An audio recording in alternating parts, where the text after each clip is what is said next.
is the Simpit. I'm your host, Shaun Cole, and welcome to today's edition of the Pitstop, where you, the pit crew, you are the real star of today's show, along with Billy Strange. How you doing, Billy? Good. How are you? I'm doing pretty well. It's Friday. I'm always happy on Friday. And right. Also with us is Brandon Waters. How you doing, Brandon? I'm fantastic. Thank you for asking. Good to hear. So we always like to start things off at the beginning of the week with a, or I guess we're at the end of the week. I was going to say, depending on how you look at it, I guess it could be the beginning of the week. And I think for normal people with 9 to 5 jobs, Monday is the beginning of the week. For someone like me, Friday is the beginning of the week, really. But anyway, so I look to you, the audience. What have you guys been up to? What have you been driving? What is hot in sim racing? What is the most fun? What's the best competition you're out there participating in? And then I turn to Billy Strange with the same question. What have you been up to, Billy? Oh, I've been up to a lot of driving. I did a few videos this week. I did a WRC7 video. Took out the Hyundai i20 and did Monte Carlo. Since I missed the Monte Carlo rally, I didn't even realize it ran at the end of January. So played around with that. Did an AC video with the Daytona track you can find on Race Department, and I fixed the AI. And then it's a 1992 Lumina mod. Oh, so wow. it's actually really cool. It has all Lumina. of these retro, 92. Some are not 92, but most of them are 1992 skins. Mm-hmm. So you have, Dale Earnhardt, just... Is that like the Darrell Waltrip Tide Yes, the Western era? Auto, Western Auto car and all that. So there's some pretty cool ones in there. There's a guy on Facebook that does a really good job of doing the skins, and Baza, he's had his hands in a bunch of some of the better, more well-known mods for AC.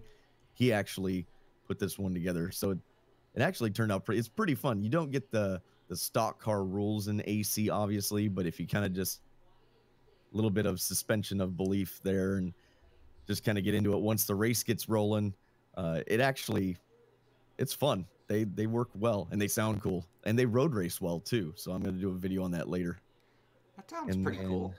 Yeah, it was. And I got to learn more things about making AI work in Assetto Corsa for an oval. Boy, that was a pain in the butt. Trying to get those things to come out onto pit road or off a pit road and somehow not cause a catastrophic wreck with the rest of the field was a challenge in and of itself. For whatever reason, I noticed this in not just AC, but R Factor 2, I've noticed does it on the ovals. It's like out of the front of the car, the AI has this wide, if you think of like a headlight, it has this wide scope that it tries to scan.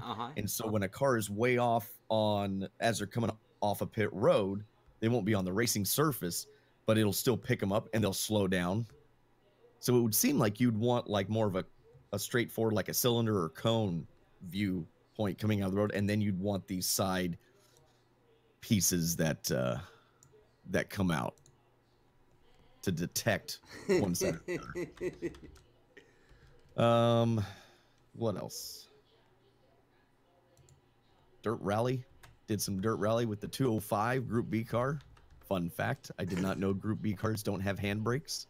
Really? Yes, four-wheel drive cars do not have handbrakes. I didn't know this. Apparently it has to do with the way the quote-unquote primitive diff works in there. A few viewers let me know. I had no idea. I never really thought about it. But right. Yeah, that's why you'll see them do 3-point turns, and then they'll hit they won't hit a handbrake. They'll try to do the Scandinavian flick into those tight hairpins. Yeah, been working on some other stock car content. You've been a driving machine. You know what we don't cover enough, Billy? How do people watch your content? Where do they find you? What's the best way to find you? Oh, Billy Strange Racing. Billy Strange just punch Racing. Punch that into YouTube, or I can even type in chat. You ought to do that. We don't give you enough credit on that department. Damn, you did all sorts of driving. I'm jealous. I'm super jealous. I've enjoyed kind of mixing it up between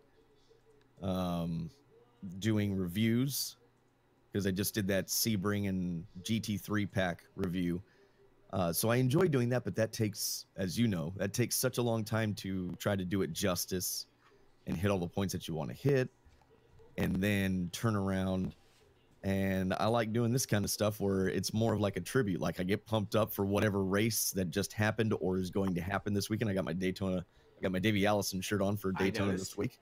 So I like doing that too. So if I had a little more time, I would have liked to done a multiplayer, like an iRacing race this week. It just didn't work out because I had a few issues with a couple of the videos taking way longer than I had anticipated.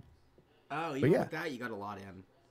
So, how about you, that's Brandon? Me. What about you? What about Brandon?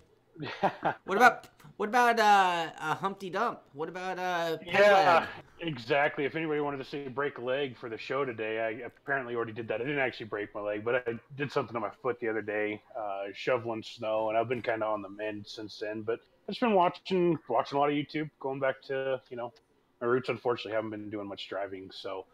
But I did watch Billy's videos. Those were really fun as far as watching his Daytona stuff. It was, he had a City Chevrolet livery in there, and it was kind of like watching Days of Thunder. I had to put that one in there because the cool thing. I'm sorry. The cool thing with Content Manager for AC is you can pick exactly what livery you want to put in. So he had a list of these liveries, and I was like, I can fit X amount of AI in here. I have to put the city car in. Absolutely. But yeah, that was pretty much it. Before that, I was still kind of taking my little decompression break from racing and trying to fight some burnouts. I did do some DCS early in the week before I got gimped up, but other than that, that's pretty much it. And Darren just mentioned that he can relate as far as a snow shoveling entry. I know he hurt his arm doing that 1 year, so yeah, that's about it. How about you, Shaun? What have you been doing? Wait, before we even get to me, I'm not very entertaining. You guys are the entertainment. So Brandon, last week we did a whole topic on burnout, and we all had various different ideas and suggestions. I know you also hurt yourself, which probably kind of compounded things. Not your injury wasn't compounded, but I mean, did you put any of these practices to use, and has it changed anything for you? Well, I did, obviously I did this distraction method of trying different stuff. I did a little WRC last weekend, some dirt rally, actually, to be accurate. Did some dirt rally. That was fantastic, kind of trying a different discipline, looking outside the scope of what I had been so focused on. So much fun. Yeah. It's really kind of underrated, actually, and I understand why everybody was so vocal about inclusion of VR and stuff. Sure. And it was just such a great experience. I even bought a handbrake for it, picked up one of the Thrustmaster handbrakes, and it was a hoot. But yeah, I did that, did some flying in DCS, just trying something totally out of I've done flight sim stuff before, but it's been so long that it's really out of my comfort zone. So did that. And then, the funny thing is this shoveling the snow thing, I didn't have to. It was areas that we didn't need cleared off, but I was thinking, it'll be good exercise. Might clear my mind. So the exercise idea was a total fail for me. No, it worked good. But you hurt yourself and made yourself have to lay down a bunch. That's going to make you want to sim race more too, because it's like the going away. You might as well be out of town, That is so true. Yeah, I wish that I could just get in the rig and do some driving. I've missed a couple practice sessions now because of it, and it's like, at this point, I just don't want to do nothing else but get in that drive. I hear you. I didn't do anything. No. My computer build has gone psycho crazy, and I can say that yesterday I actually think I was done. What started out as an upgrade became basically a new computer. Various Windows difficulties, installation difficulties, compatibility difficulties. Man, did I have a crazy, I call it 10 days. It feels like I've been in a 10-day blur. But in the end, and it meant that I've had my own cure for burnout. Not that I was burnt out, but I've been forced off the rig, where literally my racing rig was torn apart and sitting in pieces, and no matter how much I wanted to drive, I couldn't. I'm gonna bring up another thought before we even get to the news. Gosh, who needs news? Um, uh, but yeah, it was a crazy week of computer building and upgrading my stuff, and I think that's a big part of sim racing, big part of gaming in general, is that from time to time you get to a point where the tried and true, your good old reliable, just isn't cutting it anymore. And I'm just finding that I've been to that point, and it was a big deal. It was a big investment of both time, money, and most importantly, energy, because it was so frustrating at times. And you're spending money, and then if it looks like it's not going to work or it's not working, you're like, oh well, I'm glad I wrote that check. Right. And in the end, it all worked out great. It just took patience, which is not a Shaun Cole virtue. Yeah. Anyway, that's where I've been. Patience if I know it's going to be difficult. I have patience. Like if I know this is going to be something that I'm not familiar with, or if it's going to be difficult, right, I have all the patience in the world. But if I think it should be easy, or it really should be easy, I lose my blank. Yeah. When things don't go right. And then I have a little confession too. I had to deal with quite a bit of ridicule too, because I've kind of been secret about what I was doing, and I'm involving the patron group, and at one point I actually had to show them my old computer, and this included the dust bunnies inside because I don't maintain my stuff very well.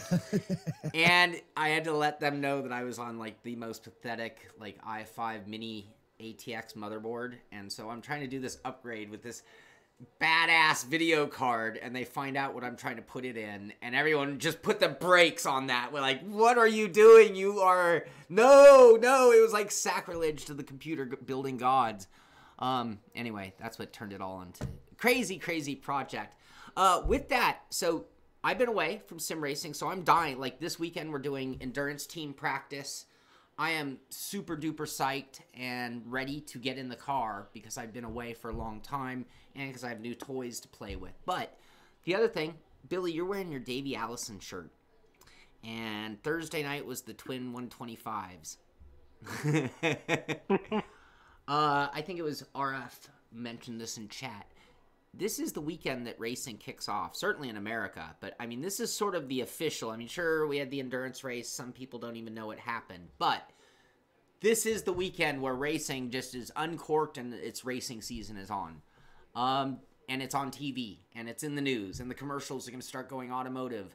Does that change your guys' psyche when it comes to sim racing? Does it change your motivation or even what you want to drive when it starts being around, in the air, in the smell, so to speak? It influences me because this is stuff I'll never get to do. I was fortunate enough to get to race sprint cars, and I've gotten to do a little bit of road racing. But as far as big league, stock car, and we can go IndyCar, Formula One, sports cars, all this WRC, all this stuff, I'll never get to do that. So it really does influence what I'm going to drive. And that's, I alluded to that earlier, is that it puts me in the mood. It actually, doing this stuff, while it may seem like, well, why are you doing this? I kind of have fun building myself up to the race this weekend. So I've been working on stock car videos for the Daytona, and working on that AI. It sounds tedious for a lot of people, I'm sure, but at the same point, I had fun because all of a sudden I'm driving these cars that remind me of my childhood, basically, 1992. And it's this is awesome. And then I'm messing with the R Factor 2, with the stock cars in R Factor 2. And I'm this is a lot of fun as well. And then doing the WRC stuff. And it's just having almost I'm a numbers guy, and I get really nerdy about things. And of course I don't do things halfway. I made up a schedule of all the races that I wanted to at least pay attention to this year. So any of the rallies, any of the major stock car races, IndyCar, Formula One, DTM, V8 Super, now it's just supercars, all of it. JGTC. It's not even that anymore. It's just Super GT. All that stuff. I put it all on the calendar. The World of Outlaws. It's gonna tell me what's coming up that week, and then my idea is just to kind of look at it and go, okay, what do I want to drive this week? That's gonna get me pumped for whatever race I want to watch. So yes, I get plenty. I love it. All right, you out there in the audience, I want to see your top 10 must-watch races of the year across the globe, across every discipline. I want to know. So email me, Shaun, S-H-A-U-N, at simpit.com. That's a good idea. Yeah, and maybe next week we'll pull together the top 10, and maybe everybody maybe we should do a top 10 as well, huh? Yeah, I think we should all submit our own top 10s. Right. These are the ones. These are the ones to watch, people. Not the, All right. Next week, our top 10s, and we'll read your top 10s. But maybe we'll be able to make it our virtual top 10. Maybe we'll figure out a way to make sure that we emulate all 10 of those events somehow, some way as well. That would make it even cooler. Get them on our own schedule. Maybe we'll make those the patron races. Who knows? But yeah, let's see those top 10s, people. Michael Clark with the donation. Michael Clark in the house. Pizza for everybody. Friday pizza. I was thinking about some mojo potatoes. Anyway, okay, so last thing before we actually do get to the news, and we don't have a lot of news, so it doesn't really matter that we went so long-winded there, but people were asking, just to let everyone know, the computer I built is an i7 9700K with twin 240 radiators. It's a 2080 Ti video card, water-cooled as well. And then I also, because I use two computers for streaming, put a 1080 Ti in the streaming machine, which means when you watch my next endurance practice, which I'll be streaming tomorrow, I've done some private streams testing. It should be at a whole new level for the Simpit, and cross my fingers, but everything's working out very well on that. And now we stop talking about my computer build forever. I need to actually, my CPU is long in the tooth. I actually need to. And because the motherboard that it's in, there's really no upgrade past what I have. Like the one upgrade for the CPU that I could possibly do isn't that much. Right. So I'd be better off just scrapping the whole motherboard and everything and going with the new. So that's my next project, is I end up having to do new motherboard, new CPU, new RAM. My 1070 still works great. So I could get away with not doing that for right now. And eventually I could replace that, but I think I have to replace my poor i5 4690K. That was what just left my, I threw a little ceremony for that computer that had been so good to me, but it was time to let it go. They're killing me with all this new hardware. I mean, I've got CPU envy from Shaun's computer, and had a couple friends that just got some new really nice Sennheiser headsets, and it's like, oh god, so much stuff I want but can't afford. I know. My Sennheiser headset died. That was another funeral. I didn't know how good audio was until I got those headphones, and then I was like, oh wow, everything else I've ever used really sucked. All right, let's get to the news. Right. Like I said, I know there's not a lot out there today. It was really quiet in sim racing on Friday. Really, I mean, there's a lot of like events, the Actual Vision, stuff going on at Project Cars. You got, just about every sim has its like sub eSport league series going. Not quite the big leagues, but maybe the minor leagues of the eSport world. The ones that are very public to the world as well. But yeah, not a lot of big news. I have iRacing's page up here. And not that it is big news, but we already talked about on Wednesday the NASCAR Peak Auto and PAIS series, the eSport, the official eSport, the big boys, the pro leagues of iRacing and all that going on. We talked about the winners, but I know Billy found a update on iRacing, which I don't have anything to show you, but Billy, what's... Yeah, it was on the forums, from what I could read or what I understood. Inside the fortress. Yeah, right? It seems that, of course, you're not familiar with iRacing, or if you're just kind of outside the loop, they have seasons, basically. So every season we get a new build. And they've been working on AI and a new damage model. From what I understand, from what I read, Tony made it sound like there's not going to be AI or the new damage model in this upcoming build. So that's a bit of a bummer for those of us that were hoping to kind of get those. I really thought the AI would come out in this build, but he said they're just not quite ready to do it yet. Same thing with the damage model. So that leaves what? New tire model. They have confirmed there's a new GTE car coming, and we might get a new dirt track. I don't know what else. All right. The AI, with all the time you've spent writing and playing with AI, are you surprised that it took more than they thought it would take? Yes and no. It depends on how complex, like what tools they've developed for the AI. And I know they're probably trying to be like the guys at Race Room. I know they write AI for every specific class of car, not just kind of like I did, where I took a car that will basically do one size fits all on this track. So like Daytona, I use the Daytona prototype because it kind of encompasses GTE cars, anything like that that's going to run at Daytona road course, that car is going to encompass. So I kind of fudged it that way. And there's really no way without messing with the actual AI itself to do different lines for each car. So in that regard, I would think that they're taking more time per class to get it right. And plus they're having oval is probably the hardest to implement correctly, because like I messed with the AI in AC, but I noticed the AI in R Factor 2, they understand drafting and side-by-side racing. Like it's pretty good. Well, it'd be pretty easy to just get a 200-mile-an-hour parade out of AI on an oval. You know, I mean. And so I imagine that's fairly tough to get right. So on one hand, it's kind of like, you know, how hard is it? But on the other hand, they are probably literally going through each series trying to get it just right. So on that hand, I understand, you know, why it takes so long. Sure. That makes sense. All right. Well, we used to get those AI, you know, conga lines, as it were, back in the day, you know, early fours and stuff like that, and there was nothing you could do. I mean, it was like slot car racing, right, Billy? You know, it was just like a train of that. It's impressive. I'm sure your work with the AI and the Seto is probably giving you a new appreciation for trying to develop that.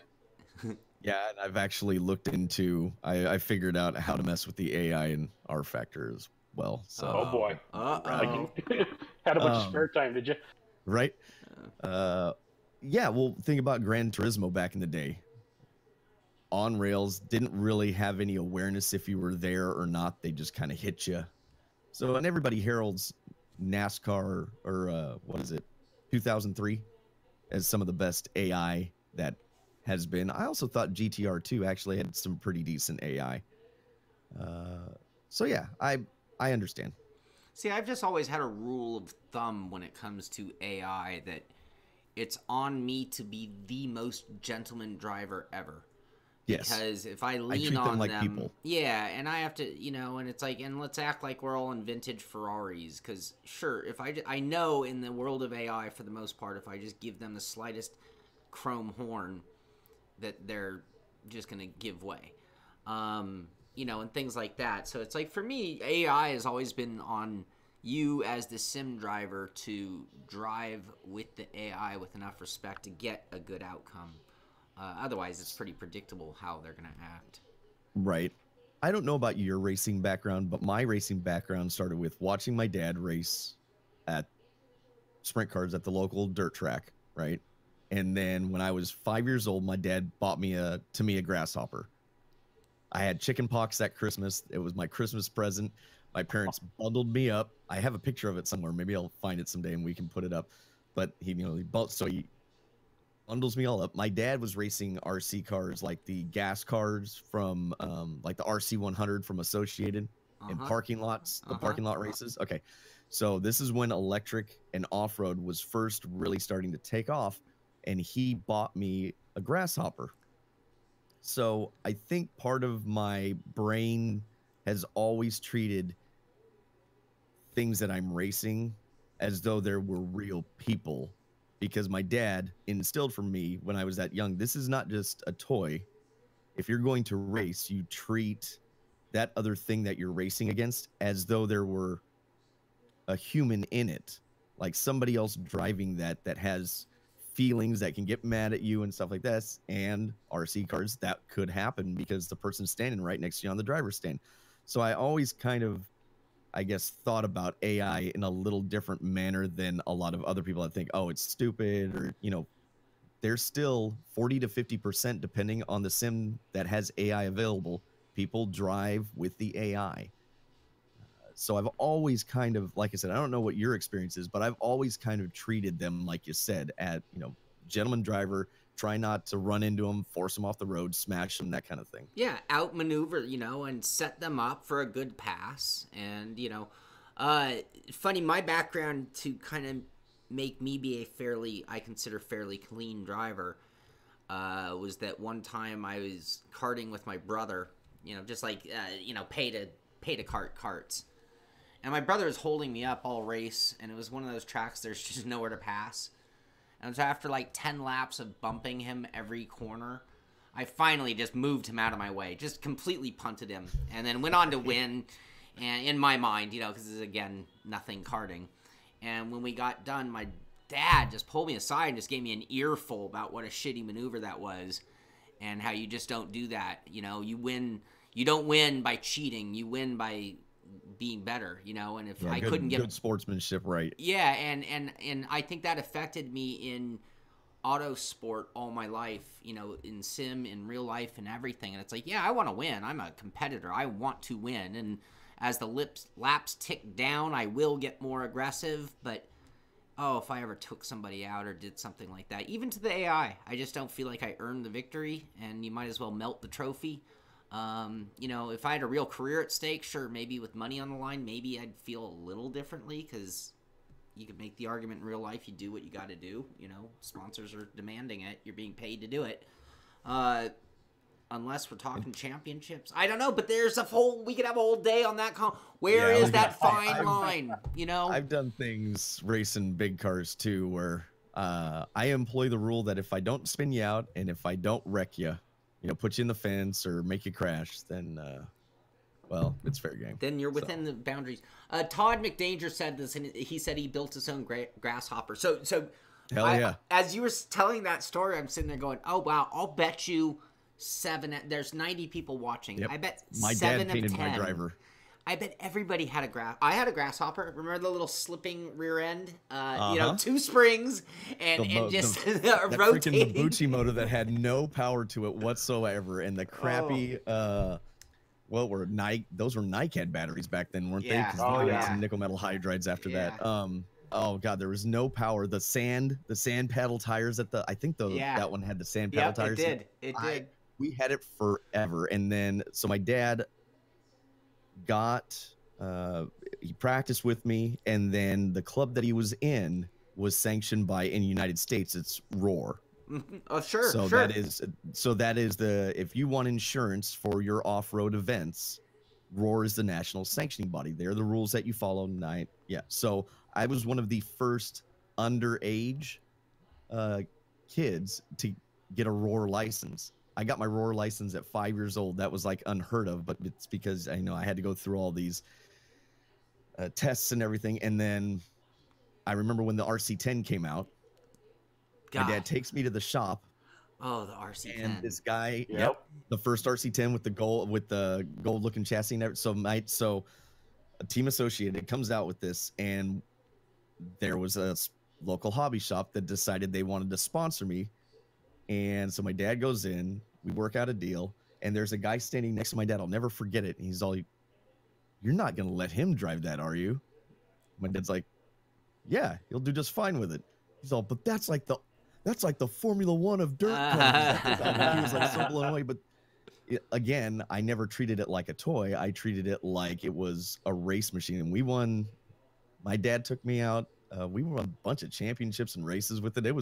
it had the old wiper Uh-huh. for the Speed controller. we've totally gone off the rails here, the but it speed had the controller. old wiper. Yeah, for the speed controls. Yeah, the mechanical It had ones. it had the 3 brake in it, and then you were Yeah. man, you were fancy if you got the one that had the multiple brakes in it for better response and control. So yeah, sorry. Just Oh, but down that memory the lane. I saw David RC10 mention actually it, had like an adjustable diff, and I mean, man, that thing. I love Tamiya and all, but when the RC10 came out, it was like, oh yeah, oh my god, throw everything else away. Everything else is made of plastic for starters. It's a funny parallel to what we're doing now, actually, because if you think about it, and chat doesn't seem to mind because it seems like everybody in chat had an RC car or started there, especially with Tamiya. But if you think about it, Tamiya is kind of the Gran Turismo and Forza and all these other it's these games and peripherals that get you kind of into it, right? Give you your first taste because they're such cool products and they're fun, good. They right? look good. They're reliable. They're affordable.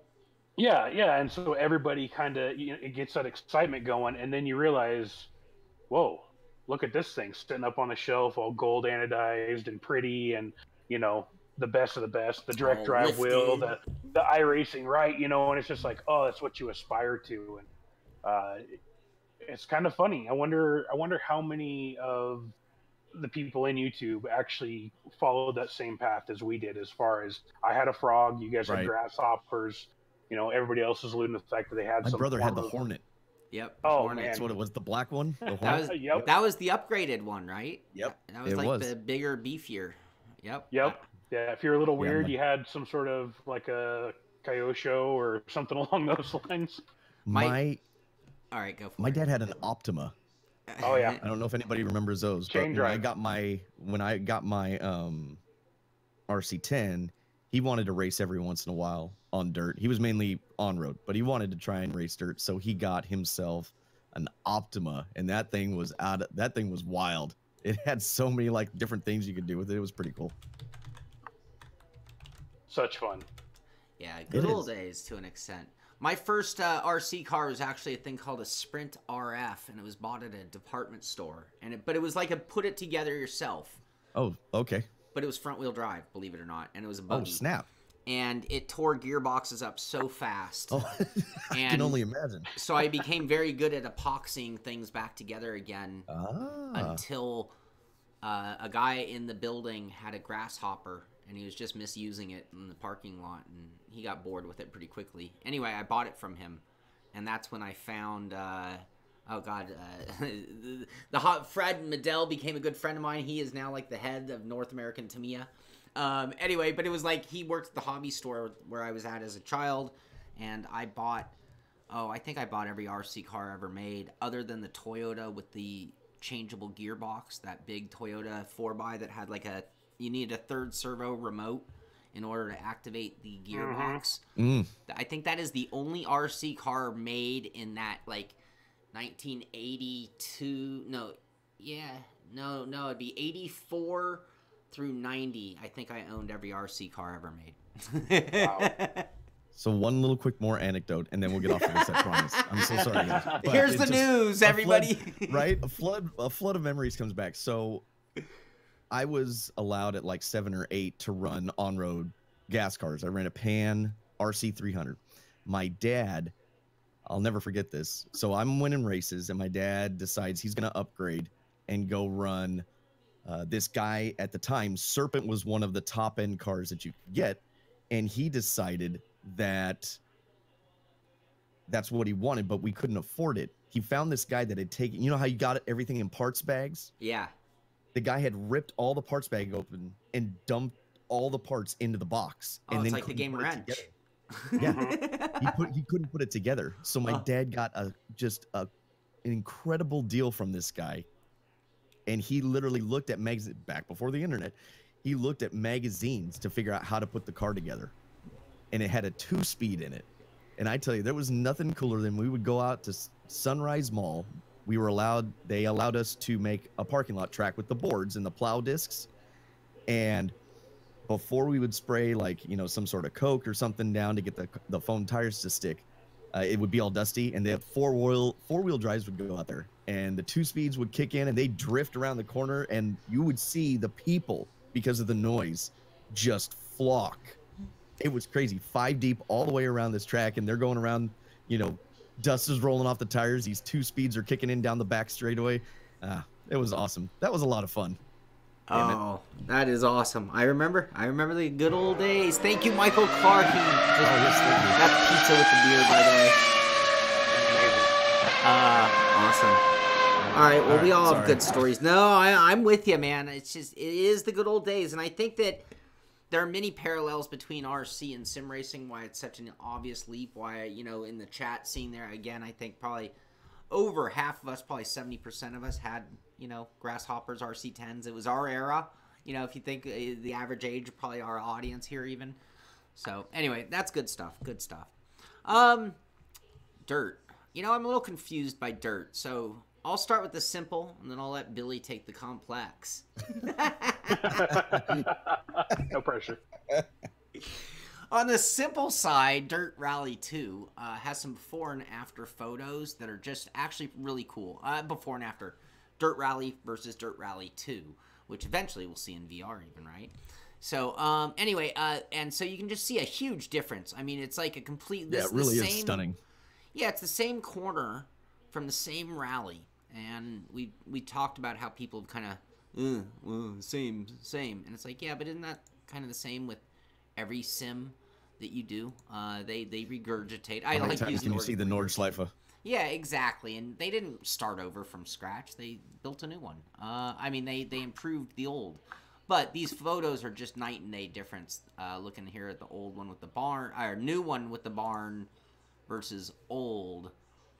And so that's it. And then beyond that, I mean, Dirt Rally is almost here already. What, the 26th is the official release date. Correct. Mm-hmm. So, and we talked about it on the show. We've talked about their Season 1 contents. And that's where, until this morning in our pre-show conversation, I was horribly confused. And their whole rollout. It's not even a rollout, but they've confused me into calling it a rollout. Right.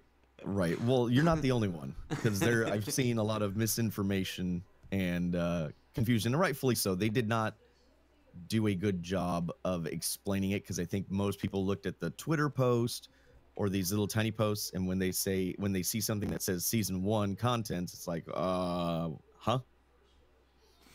So I think the easiest way to describe this is if you are familiar with something that has seasons. So like iRacing, those are technically seasons. Each build is a season. Same thing with cringe, Fortnite, or any one of the, or like any one of those that are somewhat competitive shooters or a competitive game. They typically will have a season, and then the next season, Overwatch is good for this too. The next season will have blank. So what they've done is they've kind of adopted that rollout format. Now, the difference is a lot of people were confused, because if you just read the first line, it says Codemasters has today revealed the vehicles, liveries, and locations included in Season 1 of Dirt Rally 2.0's post-launch DLC. So people read that and they're like, I've got to pay for everything. There's a caveat to this. So if you scroll all the way down, right, it says players who pre-order, that's the key, players who pre-order or buy the deluxe edition. So I think it's very confusing how this reads, but I think if you pre-order, like Brandon was saying it earlier and I got confused and I think I said it wrong, but it says right now it's pre-order or buy the deluxe edition, you will get the Season 1 content. Everybody else, the standard purchasers, you're going to have to pay for, unfortunately, Season 1 stuff. That includes Monte Carlo and Sweden. So week 1 in Season 1, whenever that launches. Does it say when it launches? I don't see where it says. Season 1, it says March 12th. Okay, thank you. So week 1 right there. So that's when the 2 rally cars will come out. 2 weeks later, Monte Carlo rally and special livery. So if you're just buying the standard edition, like I said, I said this wrong when we were talking about it, but if you pre-order or buy the deluxe edition, you will have this Season 1 content plus Season 2, which contains a similar level of content and features included as part of their season pass. So players who pre-order the deluxe edition, so if you buy the deluxe edition at any point, you'll get season 1 and 2.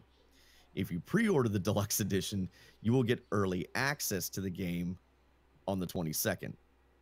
Day 1 or standard edition players will have the opportunity to purchase each season and piece of content separately on their digital store of choice. The way this is worded is very awkward because I would not have put players who pre-order or buy the deluxe edition, because if you read it real quick, like I mistakenly did the first time, I said it was like pre-order. So if I pre-order the game or buy the deluxe edition, Right. But that's not it. Right. It should have been deluxe edition includes season 1 content plus season 2. Right. If you pre-order, see, there was no reason to put the pre-order in there unless they really meant pre-order just the standard game. But I don't think that's what that means. This is where it gets confusing, and they could have done a better job of wording this, because to me that's confusing. At least to me it's confusing. It is a bit confusing, and it's a little odd. I mean, the other thing that the pre-order people do get is early access. So that's on the 22nd, which is coming up very quick. That's a week from today, I believe. So they're going to get first taste of it. And somebody in the chat had mentioned, so you get half the game. No, I mean, you get more than half the game, but like iRacing, content continues to follow. Yeah, I wouldn't say that you're getting less of a game necessarily. You're getting the same as what the original Dirt Rally had, but you're not getting Monte Carlo, and you're not getting Sweden. You're getting 2 other rallies in the original content purchase. Right. And anything after that, you either buy the deluxe edition, which includes the season pass, or you buy it afterwards. But, like I said, most things today are built on this type of a schedule where it's post-release. It keeps it in as a business. It keeps it out in the mind of the consumer because you have something to talk about, right? So season 1, week 1, we're going to talk about the C4 and the Fabia, right? Right. Week 3, just no different than AC. I think the difference is, in theoretically speaking, this should be a complete product versus the route that ACC went, and they're still developing the product. Sure. Now, certain features aren't even in the game yet. So theoretically speaking, this keeps Dirt Rally 2.0 in the conversation, and it also gives opportunity to monetize. Sure. Someone asked if I'm getting a review copy. I don't know. I should probably get off my ass and ask for a review copy. I'm so backed up on things that sometimes I get shy about even asking, because then all of a sudden I have a timeline and an obligation, which is too much for me to handle. No, because I have a lot going on, but I need to do that for sure. Someone asked about Michael Clark asked about the fun factor, like Dirt 2 versus Dirt 4. If we think there will be any change here between Dirt Rally and Dirt Rally 2.0, fun factor. I will try and let people know. I've been threatening a V-Rally 4 review. I've quit saying it, but I have like 2/3 of it done, and I'm just not in a hurry to get it done, just because the date for getting that out with day 1 relevance is long past, but I still have thoughts on that game. I think for V-Rally 4, we're going to talk about fun factor. V-Rally 4 is a fun game, but it's definitely got some arcade elements in it. They took the rally portion is a little closer to WRC. I don't think it's exactly the same. It doesn't feel quite the same after I've just playing WRC, but it's close. But then they've got some really arcade stuff to it. But fun factor is something that I think gets underrated. You need to have fun with whatever you're doing. And if you're just, I don't know, looking for bleeding edge sim, sometimes I think that gets lost in translation. Sure. Thank you, Darren. Yeah, I'll do that. Also, John something asked if it will have DD support. I remember the peripheral list. I remember it did say it was going to support a sim experience. Yeah. And I think it said Bodner. I don't think it specifically said OSW, but if it's supporting I think it's Bodner, implied. Yeah, exactly. If it's doing the other 2, it'll do it OSW. I think as well. Sim Racing Paddock actually he either talked to them about it Yeah. or something. Yeah, So I think I'm pretty sure it does. 99.9% sure. Anyway, I'm looking forward to it. Dirt Rally. I mean, you got to love Yeah, I'm going to have to fork over my wallet. All right, R Factor, you know, I'm just going to mention this very quickly, and this kind of transition us towards eSport. I think this whole show's been sort of, well, it's all commingled. Anyway, just a reminder, the GT3 Sebring, this is the prelude to the 12 hours of Sebring on R Factor with the 3-hour race that is going on. And the reason I'm mentioning it is because this is sort of to an extent, the kickoff of what we're going to see from R Factor in the future, I'm hoping. I just hope we have more and more big event type things going on, but this is to feature those new GT3 Endurance Pack cars that they did. And the other reason I'm mentioning it is because you will be able to tune in tomorrow right here at the Simpit and watch Avid Chronic Racing, Zach Speed Racing, with Mitchie Hoyer and Yernej going at that 3 hours of Sebring in R Factor 2. So that should be cool. Should be a good opportunity to see some of the better guys. These guys are fast drivers, so you're going to maybe even learn something about how to drive Sebring. And that's going on tomorrow, and that's, again, kind of, I'm hoping the kickoff to... what I'm hoping is this is the beginning of R Factor type events that emulate what iRacing has been providing.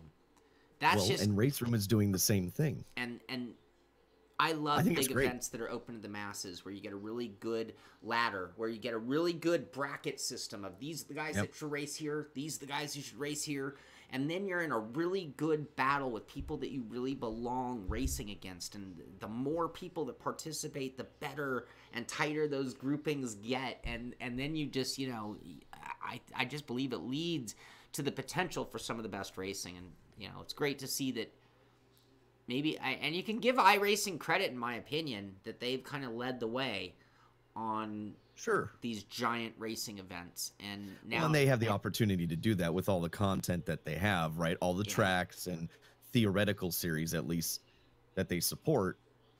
So they have a broad platform to do that in. And I hope that R Factor, the Studio 397 and the Race Room guys, Sector 3, I hope they continue. At least I spoke with George at Sector 3. They plan on it when they can. If they have a series and a track that's having a major event, like once a month, they're going to try to incorporate something that everybody can qualify and then get put in these, 1 hour, like they did the 1.2 hours of Bathurst, right? With the GT3 cars and stuff. So I think it's a great idea. I would have done the Bathurst one. I just missed the qualifying. So I hope that Sims do this. I think it's a way, and especially if they advertise it, like I think to Studio 397's credit, they've done a decent job at letting people know that this is something that can be done.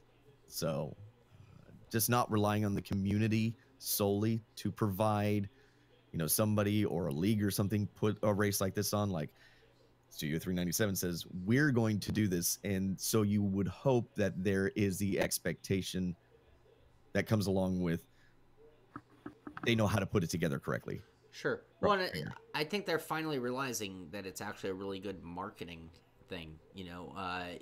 You throw on a big event in 2019 and you could have, 50 people streaming their race, just in today's terms of, so it's like, that's just mass marketing, getting out there for free. Not for free. I mean, there's some expense in them putting on an event like that, but nominal compared to what they get out of it. So that's kind of cool stuff. Yeah, I agree. Also in the kind of cool, and then I'm going to turn back to you, Billy, for finishing off the news. I've mentioned this Le Mans eSports series going on with Forza, and I'm going to mention it again because unlike many of the competitions that we're seeing where it's like through a draft or through an invite list even, this is actually really closest thing to an open esport where anyone literally could just get in. I mean, right here, need help finding the thing, right? Go to Rivals mode. We have you covered. Step 1, sign up at Le Mans eSports. Step 2, complete in Rivals. Top 10 in each region will race to win a place at the 24-hour Le Mans Super Final and a share of $160,000 prize pool. So this is underway, and, you know, if you look at the leaderboard, I mean, I see G2 Lage sitting in 4th place right here. And, you know, but that's like a who's who name. You know, he's one of the superheroes of Forza. Sure. But at the same time, this is just, I mean, if I had the skills and put in the time, I'm in. I don't have to go through seasons of a ladder to get into, like, the iRacing version, or in F1 2018 where the draft has already come and gone. So I don't know what they're going to do to fill the seats for next year, but I'm assuming they're going to start with teams that already exist, and maybe there will be a spot or two opening up, perhaps. I don't know if they're going to clear the slate, but... You know, this is just an open esport with, again, $160,000 on the line. So that's big time for everybody. Yeah, it's nothing to sneeze at. No, I want. Just shows you how fast everything is accelerating in the world of esports for us in the sim racing / what would you say, automotive space. Simulated automotive motorsport space. There we go. Yes, I like that. If you could say that 3 times fast. Yeah. But they're having no trouble rallying up prize money. I mean, again, we're seeing money across the board, left and right. That's good. That's good. All right. There's an article here that I'm going to pull up. And then Billy had some numbers that kind of coincide parallel with this. But here's an article here. This is at WFTV9, ABC News. And it's an article here talking about drivers connect your Wi-Fi, iRacing a hit in NASCAR. And it's an article that's basically saying much of what we've been saying for years, you know, and they're talking to guys like Dale Earnhardt or Denny Hamlin, Bubba Wallace, guys who understand sim racing and see the parallel, see the benefit, see the opportunity, see the path even. From sim racing, that it's a viable form of competition as it stands on its own, and a gateway to real life motorsport as well. But it's a whole article here talking about, and they're being very specific in this article about the Peak Antifreeze NASCAR tournament with its direct connection to the NASCAR teams, and kind of the cooperation that's always been going on between drivers like Parker Kligerman and iRacing, Dale Earnhardt Jr. and iRacing, and so on. Parker just got in the 500, by the way, didn't he? Just barely made it. Yeah. I believe he did. I know he's going for it. Anyway, but also in addition to that, rarely talked about or promoted our numbers. Didn't you have some raw numbers for, like, what are they getting out of this eSport series? Like, when they, you know, did that big event, they just had their season opener. You know, this is now that Ray Alfalo is a Wood Brothers driver, you know, and you know, post the draft and post $100,000 on the line versus $10,000. So I think the rub has always been especially with iRacing, the fairly paltry amount of viewers that they get for such a big time esport per se in years past, and that their viewership hasn't really grown all that much. So the comparison would always be, you know, you look at a Jimmy Broadbent or one of these bigger streamers, and they'll get, you know, a couple thousand viewers at least, if not 3. Well, now they, through the forums, I'm taking this off of iRacing forums, but I don't want to show because I don't know what their terms of service are on their forums, but I will read. There was a question, how many viewers did the opener, Peak Antifreeze opener, have? And Will Vincent wrote about 2,000 on YouTube, 2,500 on Twitch, and about 1,100 on Facebook. And then a staff member came in after that, and after they looked at it further, 2,075 on YouTube, about 1,200 on Facebook, and about 3,700 on Twitch. That's peak concurrent viewers, which is, as far as I know, I could stand to be corrected here, but from what I remember, that's a substantial increase from what they've had before. And those are actually fairly decent numbers. So maybe, you know, maybe we're going the right direction. I know it attracted a lot of outside attention as well. Jeff Gluck, which I think that's how you say his name, who reports on NASCAR, he watched it. He had a bunch of, I believe, NASCAR guys said they watched it of varying degrees. They watched it. So I think there was some outside influence there. And unfortunately, I happened to watch the race. It was actually a pretty good race. Unfortunately, the power went out for the person that was one of the producers, and you didn't get to see you didn't get to see the finish because they Oh, couldn't. They have like two backup producers, but it does take, a switch. they have to switch it, and so that takes just a handful of minutes. Well, by that time, I think the recap showed a one lap shootout, if I remember right. Uh-huh. So that was unfortunate, but I mean, if you're interested in the rise of something like this esport, I would say that's pretty decent numbers. Yeah, it is. It is. And it shows the right kind of growth curve, Mm-hmm. that's going to keep things getting better when we talk about increase in money, increase in sponsorship. And then you get into exponential growth too. The more people that are watching it, they start sharing it, and so on and so on. So it's certainly a good building point, and that's a lot of viewers if you really think about it. Not world record setting numbers or anything, but that's for a Right. eSport race, for a sim race. That's a lot of people watching. I was surprised. I did not realize that many people. I didn't pay attention. I usually don't pay attention to numbers like that per se. But when they had put that on there, I was like, wow, that's way more than, because usually it's only like a few hundred, if I remember right. I think the most I ever saw at one time was maybe 800 on YouTube. So, you know, I don't know exactly where they're pulling all these numbers, but I would assume it is from their official channels, not from guys streaming stuff like that. But I could be incorrect. So, There's another cool quote in this article on WFTV, by the way, that stands out to me, and this is in the words of Ray Alfala. And four-time champion Ray Alfala, who last year he won $10,000 or $12,000. This year, 40 grand on the line for the winner. But he says, I've won championships in iRacing on a $150 wheel, and I've won championships in iRacing on a $1,000 wheel. And it's like, but that's the beauty of it. It's like, oh yes, Ray Alfala, yes, a big difference in wheel. I'm sure he loves the $1,000 wheel more, and if you gave him his choice, he'd take it. But ultimately, it didn't play a role, or it doesn't matter. You can play this. This is what makes sim racing so freaking awesome to me. It's not an elitist sport like anybody. You just need an average PC and you can be running, an average wheel and you can be running, and an internet connection. It doesn't take a yacht club membership, and I love that though, because so many sports and so many things that you can be competitive and actually turn a hobby into a living do cost a fortune to do. Real life racing, for example.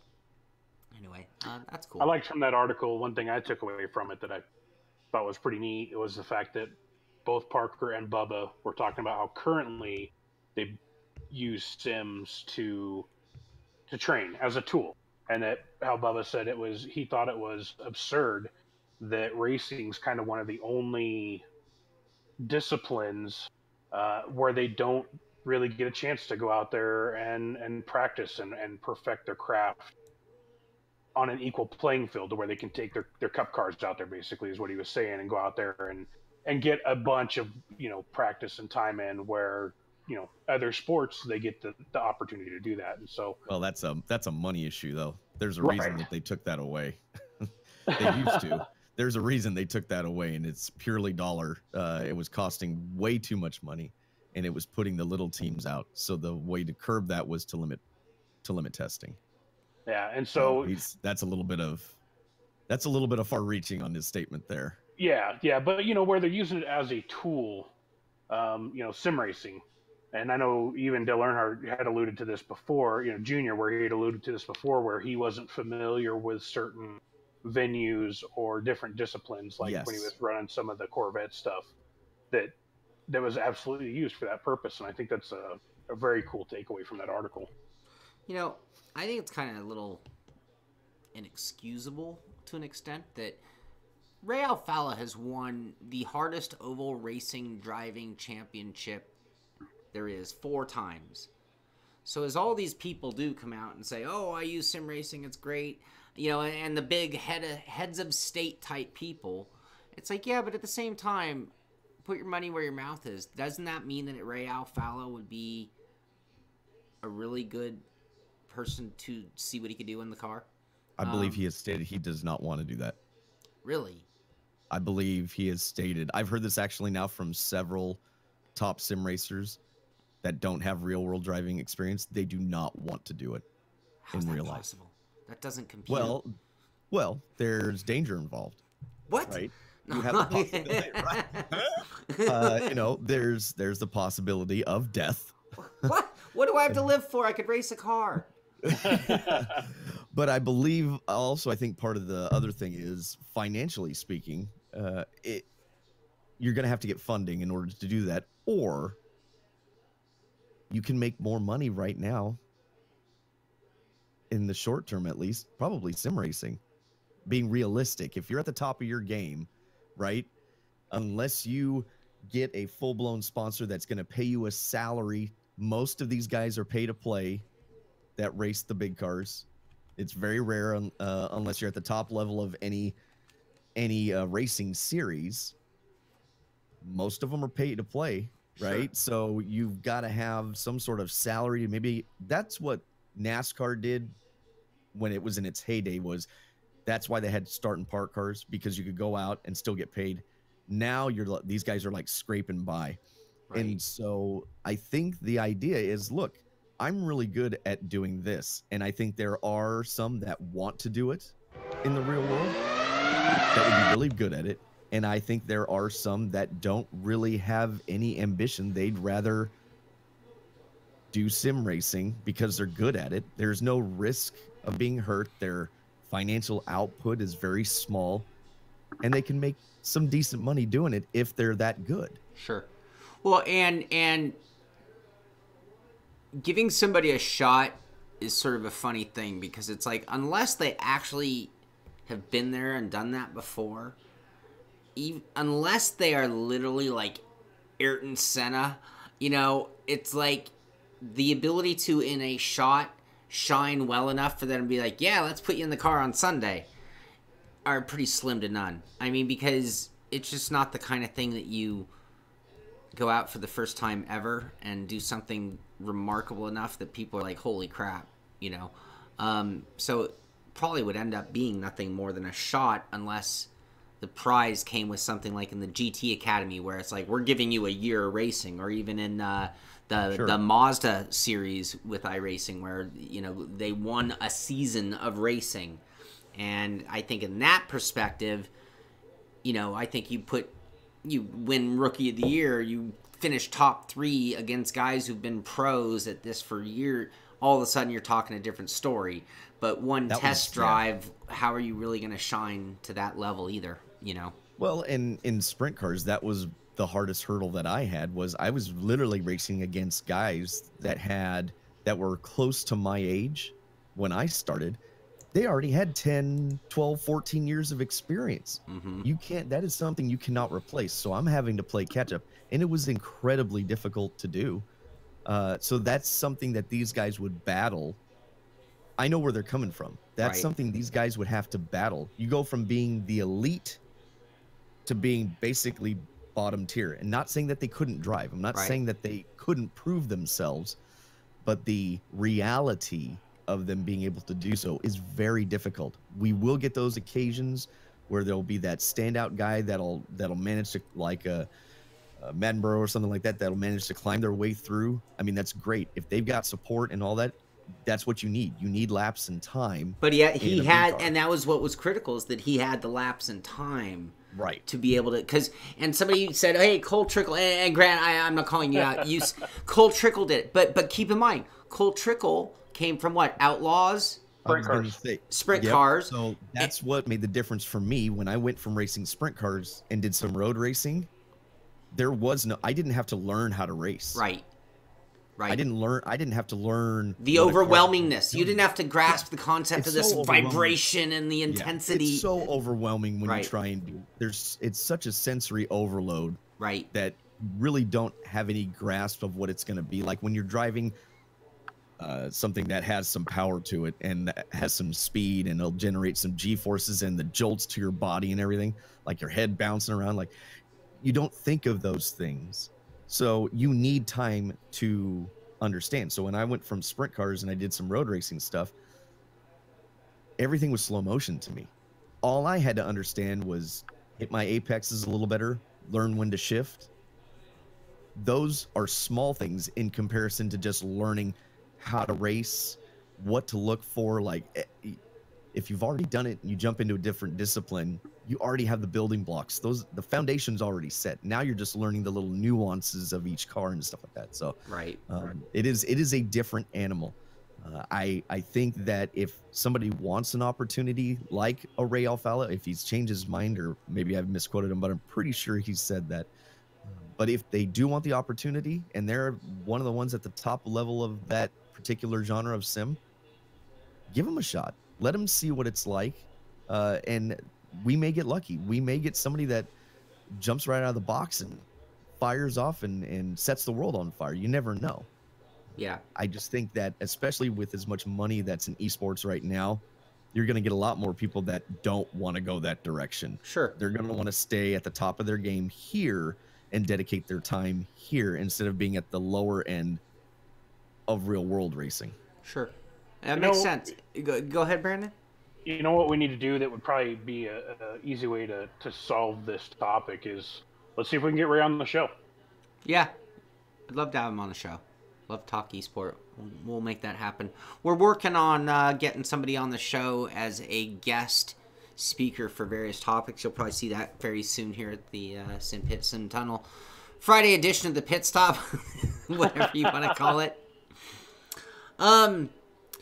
Brandon, we were talking about things that we could discuss today, and I saw that Azar brought up something that I think is actually a pretty good topic. Did you want to? I did too.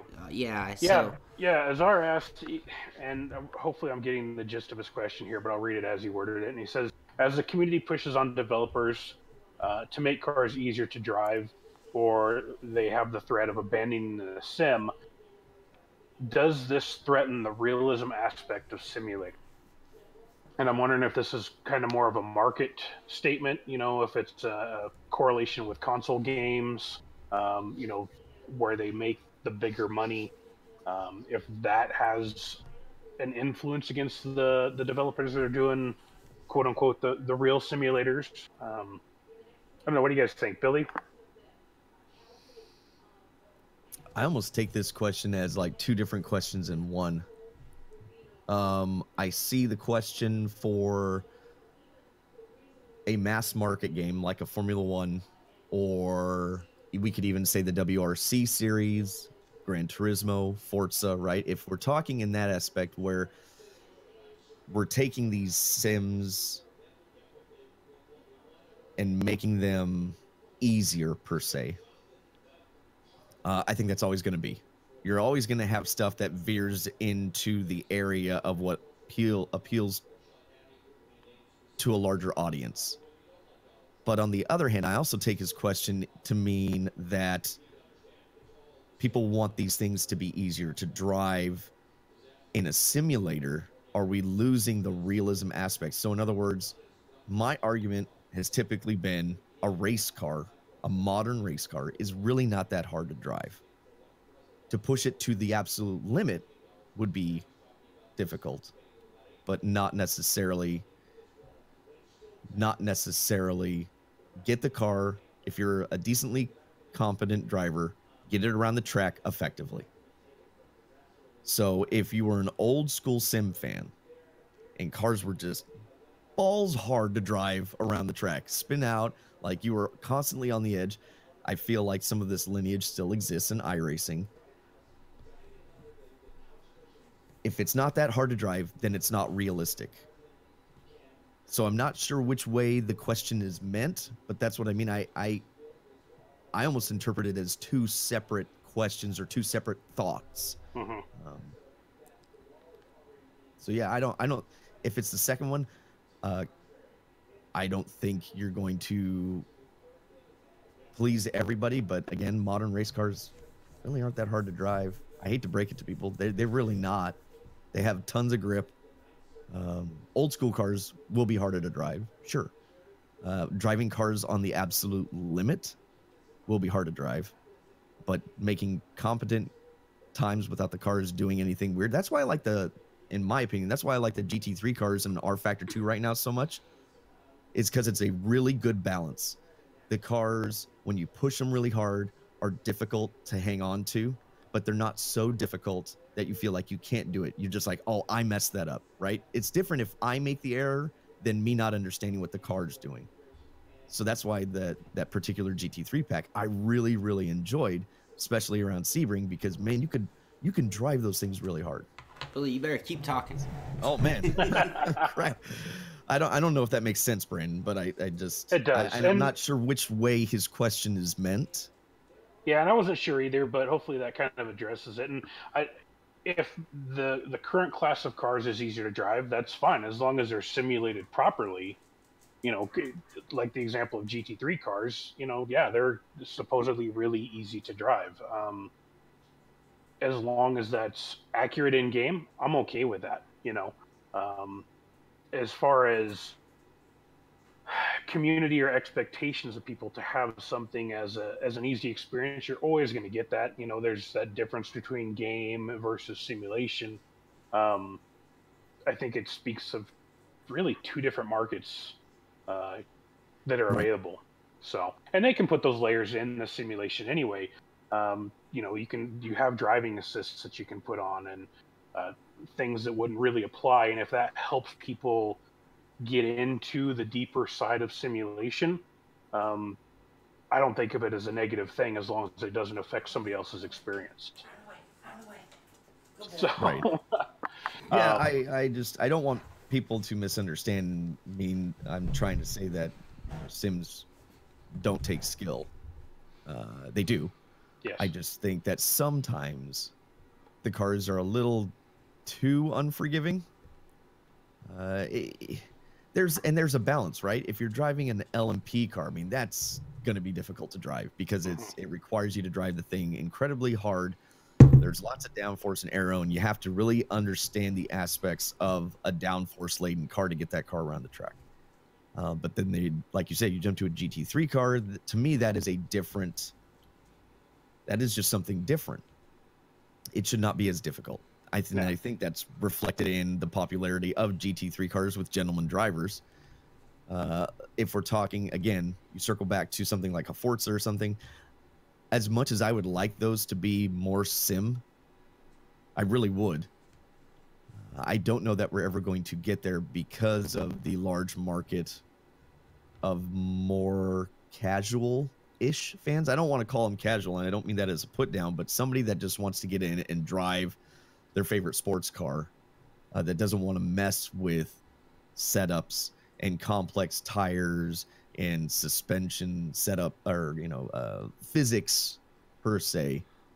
I think that's just a larger market that those guys are trying to cater to, and that's what my hope is for like the WRC series. I really enjoy WRC 7. I don't think it's a full-blown sim. I think there's still a couple things in there. There's like damage. There's a little bit of floatiness every once in a while that I feel with the car, but it's miles better, in my opinion, than 6 and 5 ever were.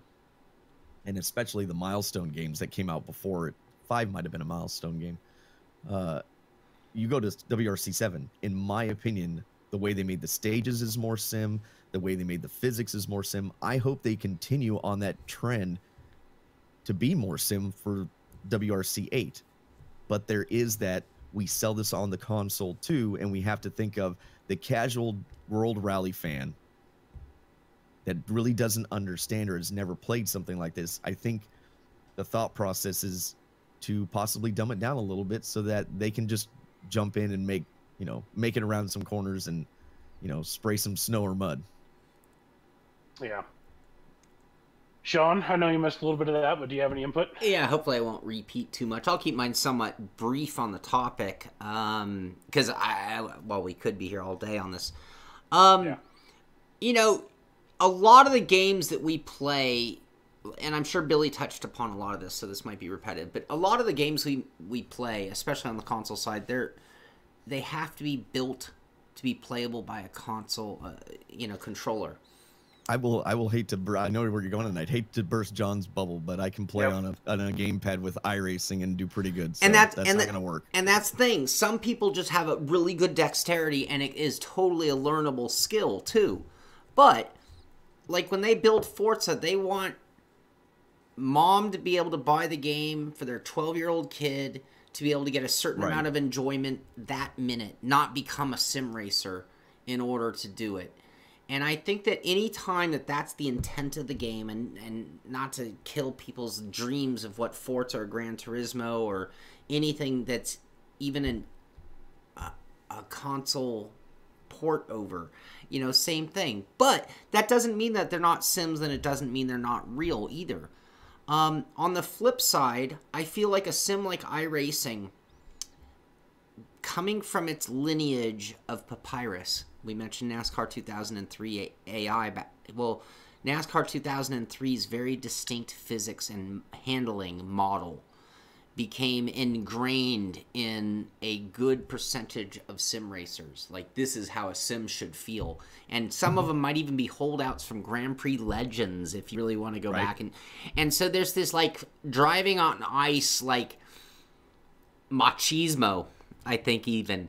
Like, oh, it's not a real sim unless we've made it so friggin' difficult that only the aliens can be good.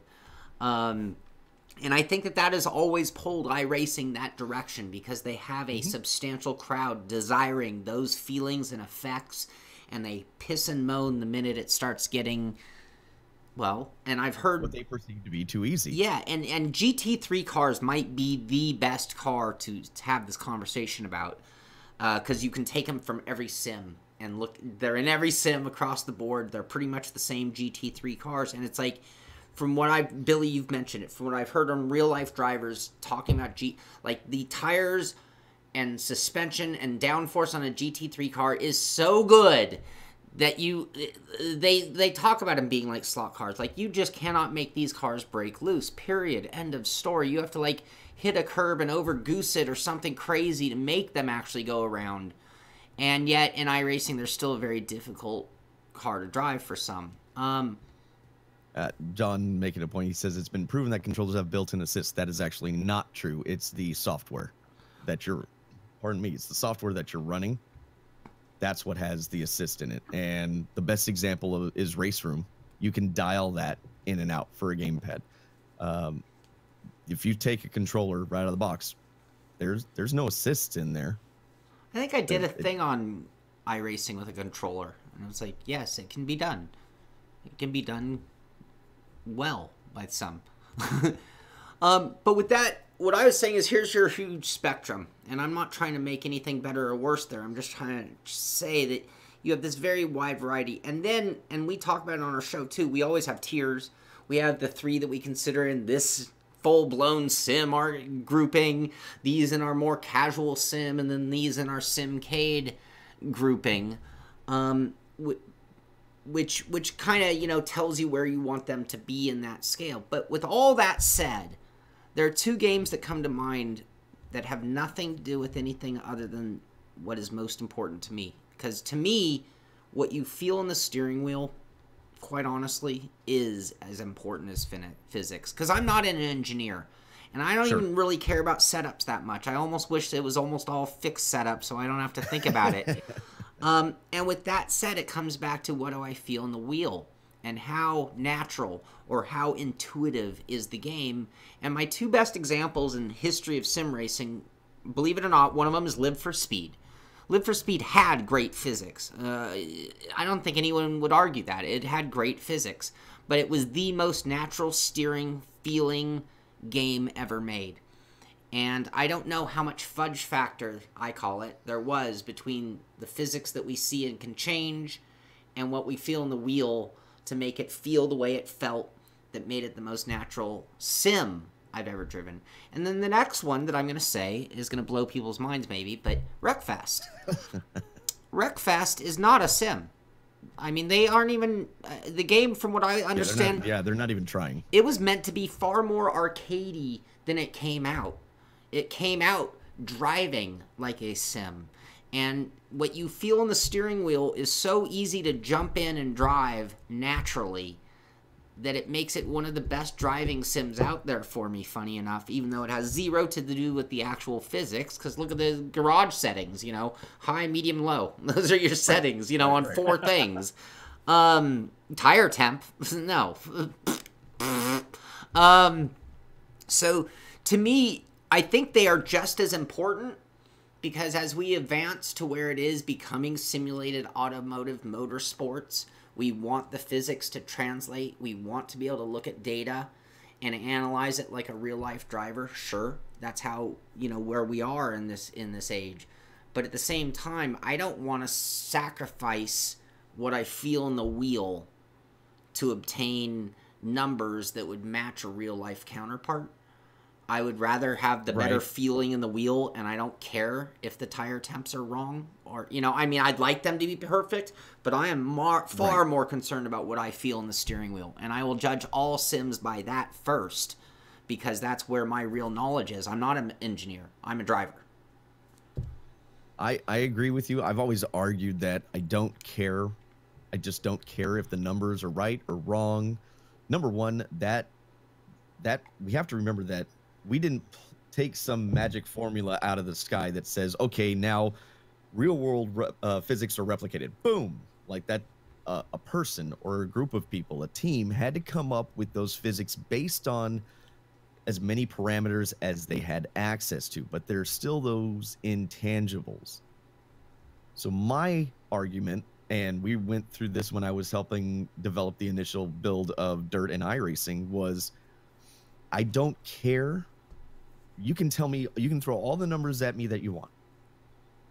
If it's not getting close to the correct lap time, and if the car doesn't feel right, then you have a problem.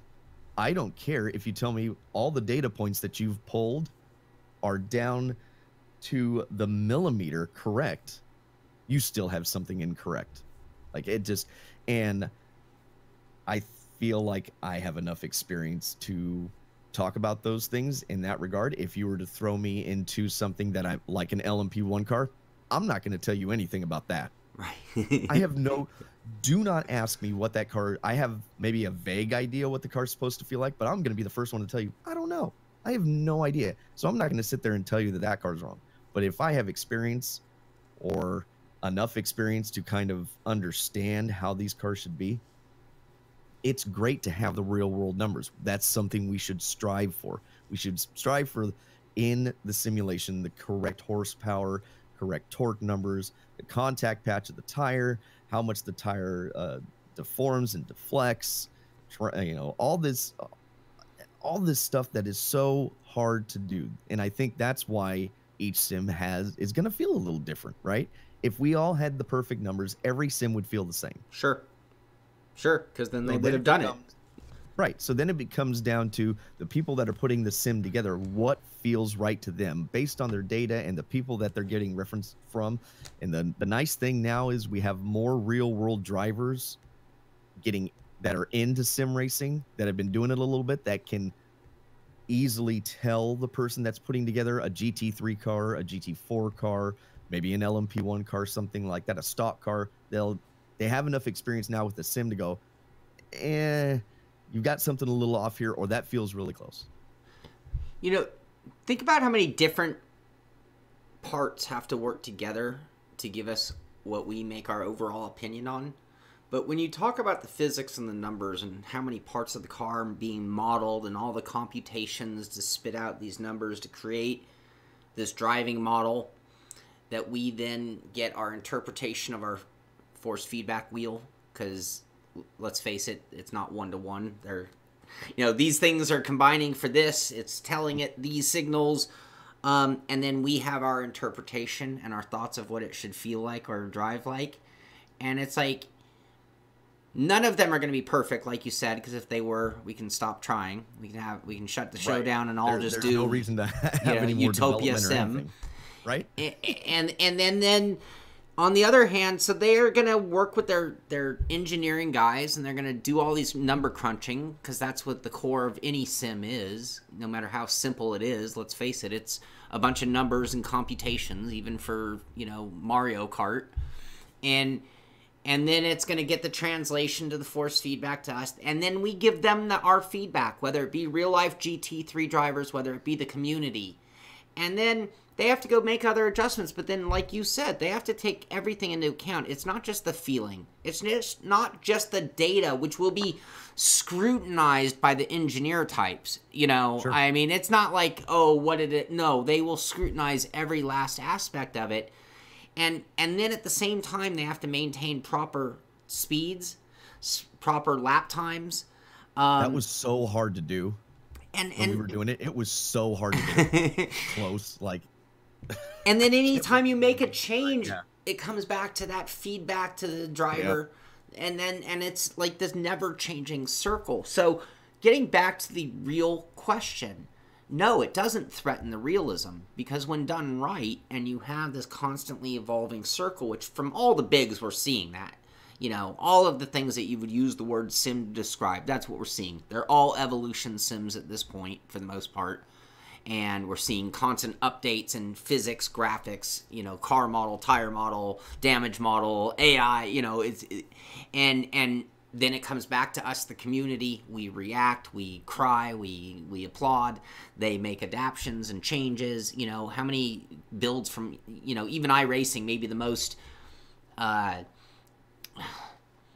clinical of the groups, even when they do an update that they have 100% confidence in, and inevitably every week 13 there's a second update.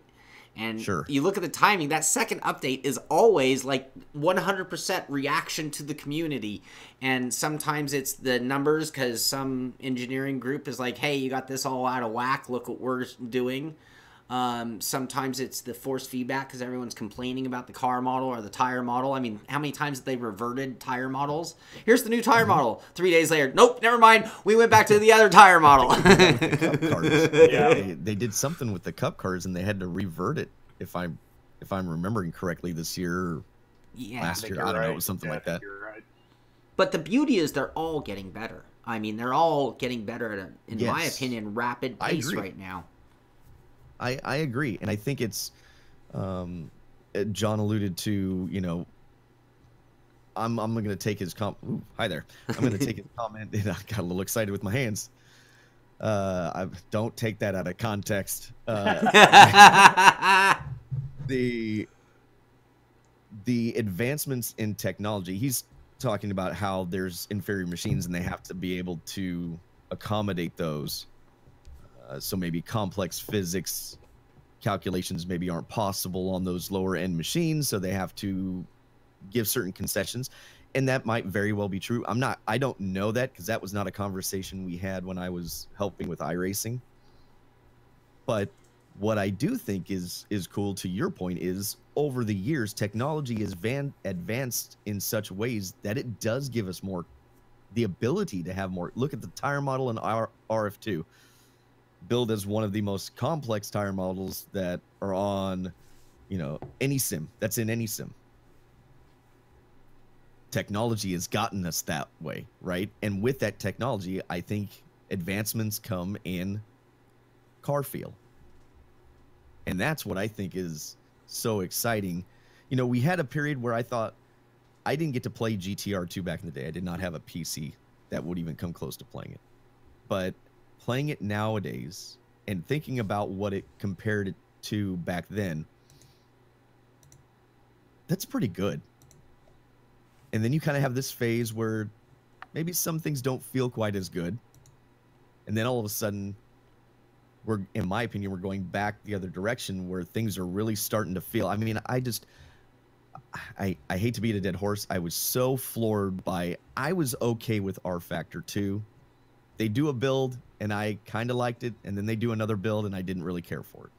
And I waffle back and forth with R Factor 2. It's good, sort of. It's not good, it's good. And then all of a sudden, I don't know, what was it, 6-8 months ago, they did some update, and I was like, oh, I really start to like starting to like the way this feels. And then these GT3 cars came out. I'm like, I really enjoy this. This is what I hope everything like gives me this same feeling, not make the cars drive like the GT3 cars. I'm just saying that same level of feeling. Automobilista has some of the, I know people don't like it because they think it's old and the graphics aren't great, but that has some of the best car feel in it, you know. And it's such a great time to be involved in sim racing, like you said, because the technology, I mean, we get to keep pushing it that direction. Right.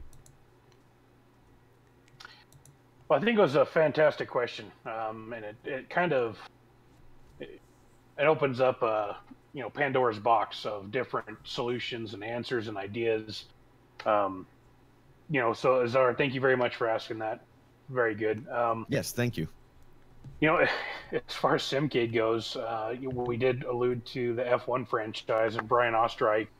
You know, this kind of correlates. But have you guys seen the new 2019 F1 liveries? I've seen some of them, yes. Sean? I've seen a few. Any? I've seen a few. Do you have a favorite so far? Yes and no. I guess my favorite is the McLaren because they're blue and orange, and those are my colors. Yeah, the royalty checks out to be nice, but it's not my favorite blue and orange paint scheme I've ever seen. Yeah. Everyone was applauding the Red Bull. I don't like it, so I'll just say that. Everyone's like, "Oh, look at the Red Bull; it's the best one," and I'm like, I don't know. It's a test. It's a test. It's not the one that they're using anyway. It's a test. They've said that one, and there was speculation that the Alfa Romeo one is also a one-off. It was a one-off for Valentine's Day. So those aren't, as far as I understand, those aren't even the real liveries. They're teasing us. The red and white Alpha was probably my favorite. I like that one. The other ones, pretty. Yeah, just the Red Bull looks the same. The Williams looks like a less exciting version of the Martini one. You know, I saw somebody put up a GIF or a meme somewhere that was a picture of the car and then a picture of European brand of toothpaste, and they looked the same, like the box of the toothpaste. So, but Billy, did you have a favorite? I think out of all of them, I'd probably have to go with the McLaren because I like the bright colors, the orange. Sure. I like the old school, you know, orange of the McLarens from the old Can-Am cars and F1 and even IndyCar. Yep. They use that orange in IndyCar, like at the 500 and stuff. So I do have an affinity for that particular color, two colors on a car, the orange and blue. Everything else is kind of boring to me, to be honest. I had heard Ferrari was going to do something different this year. Oh, like literally, I read a whole article on how Ferrari was going to. Oh, it's going to be so different. And Sim Racing 604 even said, it's like, isn't that last year's paint job? I like at first look, I couldn't even tell it. It's like, really? They're actually going to act as though that's something new. So Alex brings up a point. Why can't we have like some old, like the teams that still exist? Why can't we have like tribute paint schemes? Part of the problem is F1 does not allow you to have different paint schemes, number one. So team cars have to look the same. Right. Number two, unless that's approved, they cannot change the paint scheme during the year. Wow. It has to stay the same, which I think limits sponsorship opportunities, number one. But I understand they're trying to create a brand, be keep the teams identifiable.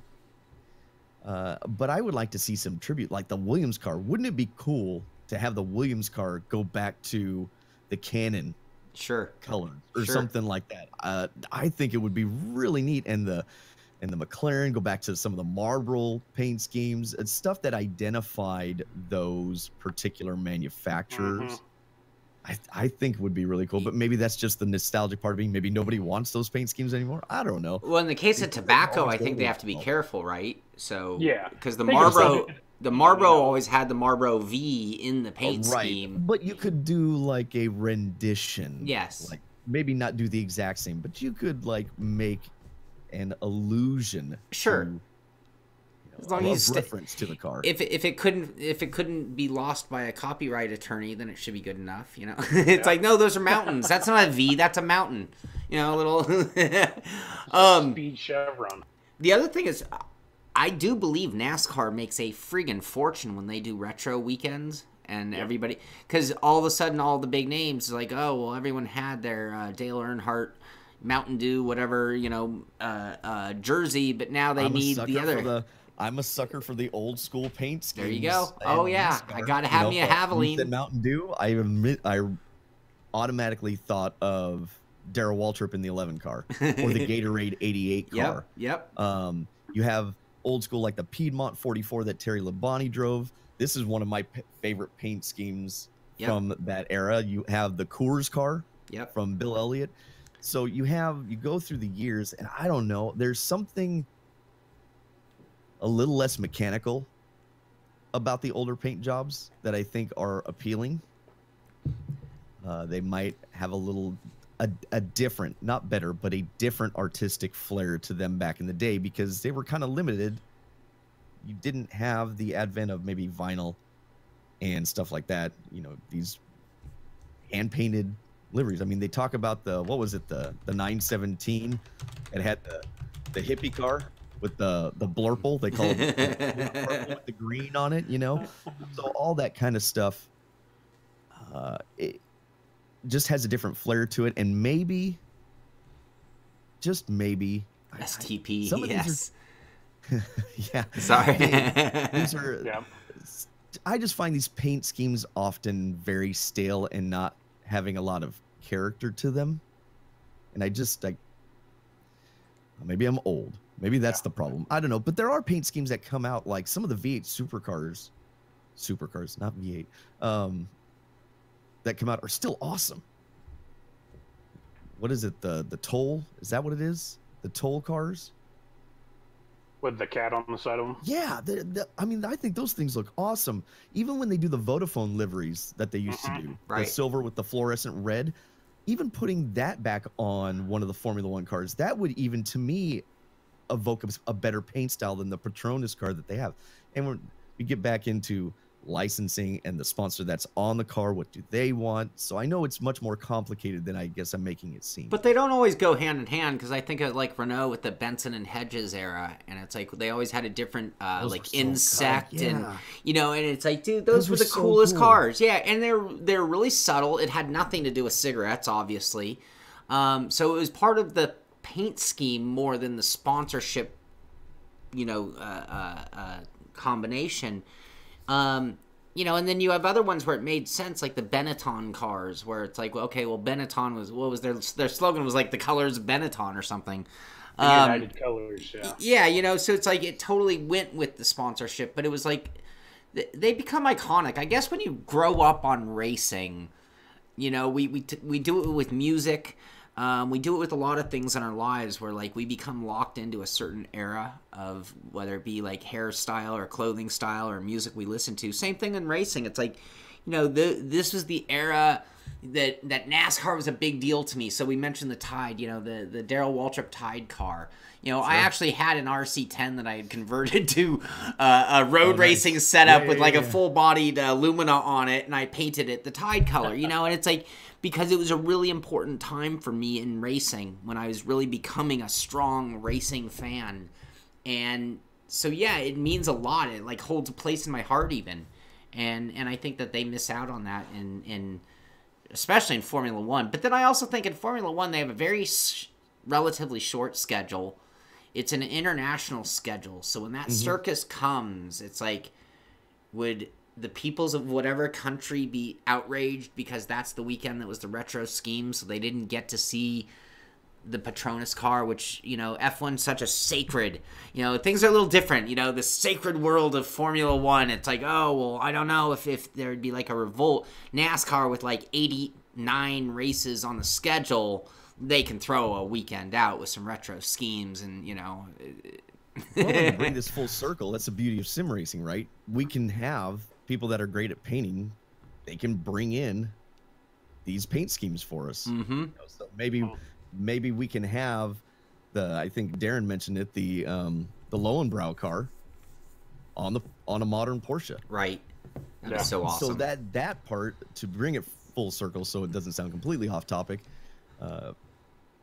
that's what's fun about sim racing, is you can bring those paint schemes back to what a modern car or what you want it to look like, something that reminds you of your favorite scheme or what have you. I remember a couple of years ago at the Daytona 24 when the Bruno's Porsche came back. And it was like the biggest thing to all the people have been doing it for 20, 30. It's like, oh, the Bruno's Porsche is back, you know, and it's just, it's such a basic paint job too. They did it again this year. Yeah. This year they did it well, and look at the Mercedes, the Wins Mercedes that they brought back, the GT3. That got a huge amount of press, you know. Yeah. I think it's a missed opportunity on F1's part. Maybe they don't need it. You know, maybe we all know that NASCAR's been struggling.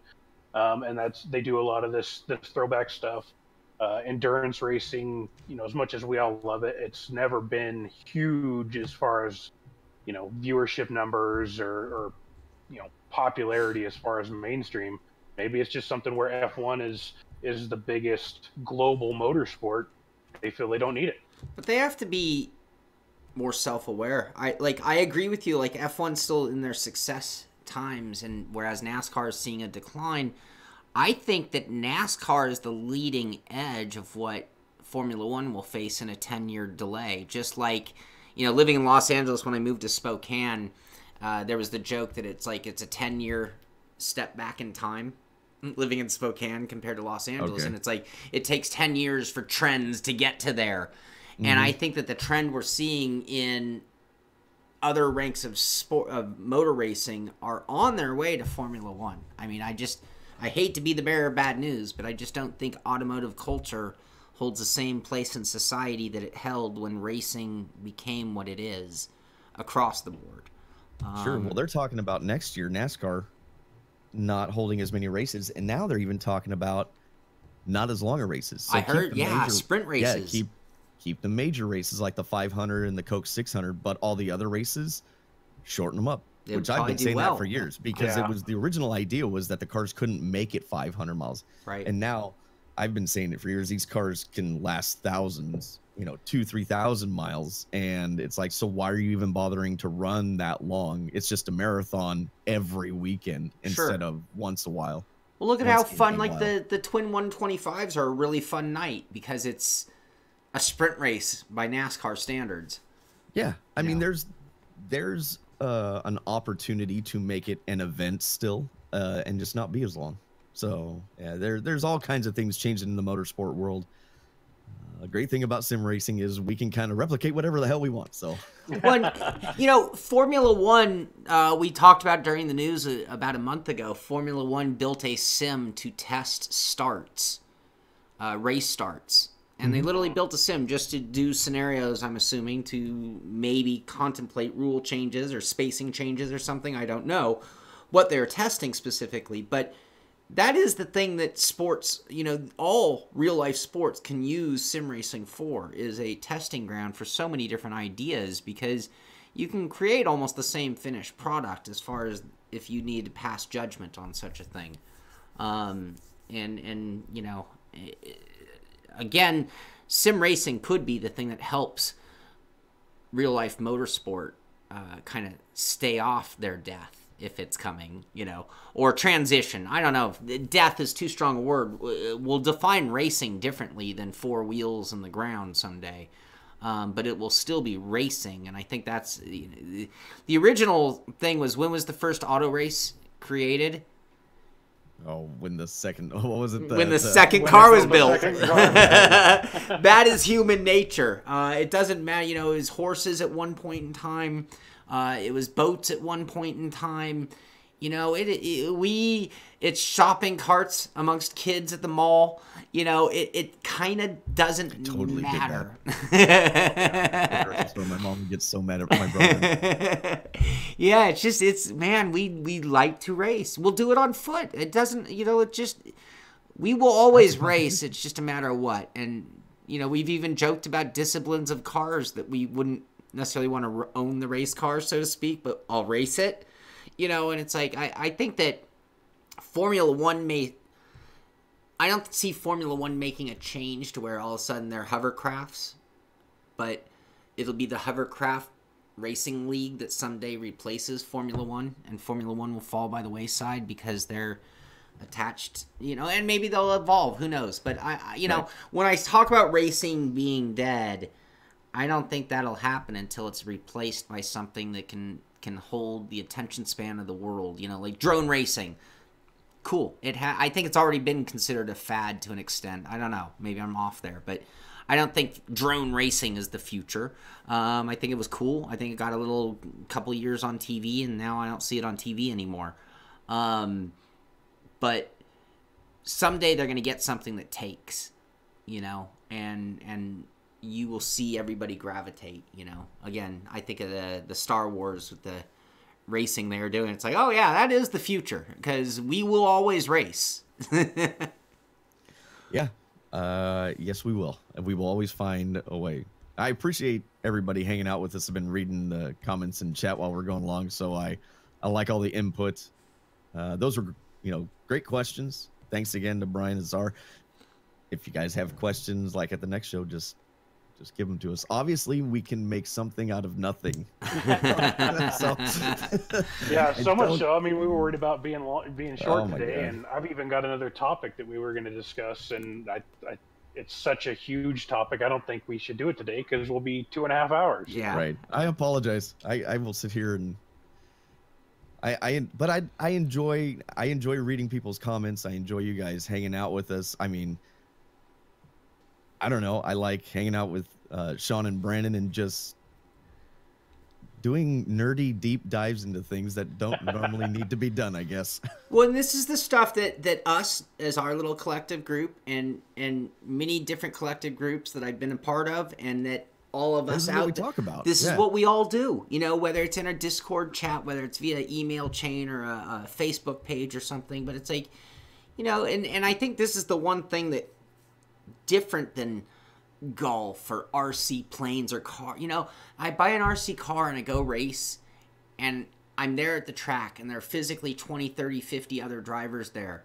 And maybe me and that guy are the same age, or maybe we have the same real life car, so we have a reason to communicate, and all of a sudden I'm making friends, and we talk RCs because that's where we are, right? Right. Yeah, exactly. And you do the same thing on the golf course. It's like you get paired up with another group, and you're like, hey, you know what? I like golfing with you. When do you golf? And next thing you know, you're arranging to share a tee time with that guy you just met.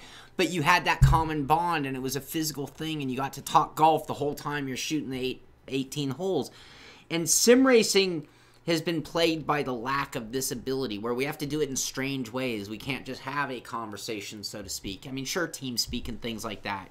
And I think that's the beauty, and like you said, just to kind of touch back on what you're saying there, Billy, but it's like, I love this, because this is what we do when we can.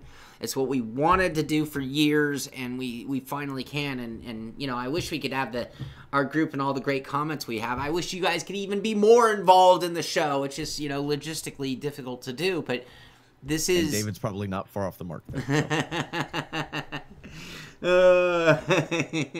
Yeah, he could. So, that's fantastic. Anyway, well, that's been a fun show. This weekend, like I said, the Avid Chronic guys are going to be running in that R Factor 3-hour event. That'll be tomorrow on this channel. Tomorrow night, I am going to stream something. Now, I'm going to give you a little more specifics than that, but... It's going to be a secret. I've been really practicing, or with the computer build, getting the stream for the endurance race going. Tomorrow is the real test of the system. I've done it with the guys behind the scenes, but now I want to see the real deal. We'll do that tomorrow night. I don't know what time, because I got to wait till Mitchie's done and coordinate practice with the guys tomorrow, but we will be streaming it. This weekend for me is all about reviews and endurance practice. We are really getting ready now. The timer started on Wednesday, and the countdown begins for March 2nd, March 3rd, the 12 hours of Sebring on iRacing, and that's where you'll see most of my driving between now and then. Maybe a little Wreckfest squeezed in, maybe a little bit of Dirt Rally, being that it's only a week away, a little over a week away. So, anyway, any more from you, Billy? No, I I think I've said enough today. That's enough. That's enough donkey leg for you today.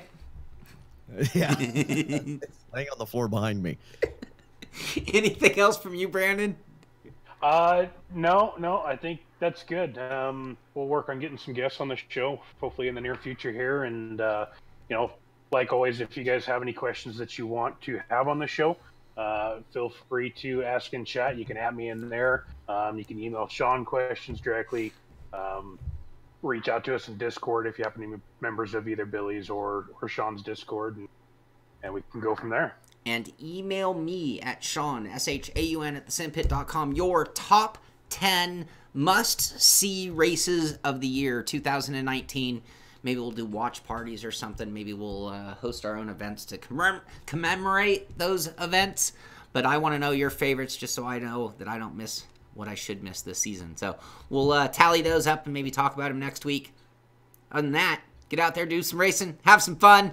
Be sure to let us know what is good and fun to do out there in the world of sim racing. That's going to do it for this one. This is the Sim Pit. I'm Shaun Cole. That's Billy Strange. That's Brandon Waters. And we will see you on the track. See you guys later. Thanks. Thank you.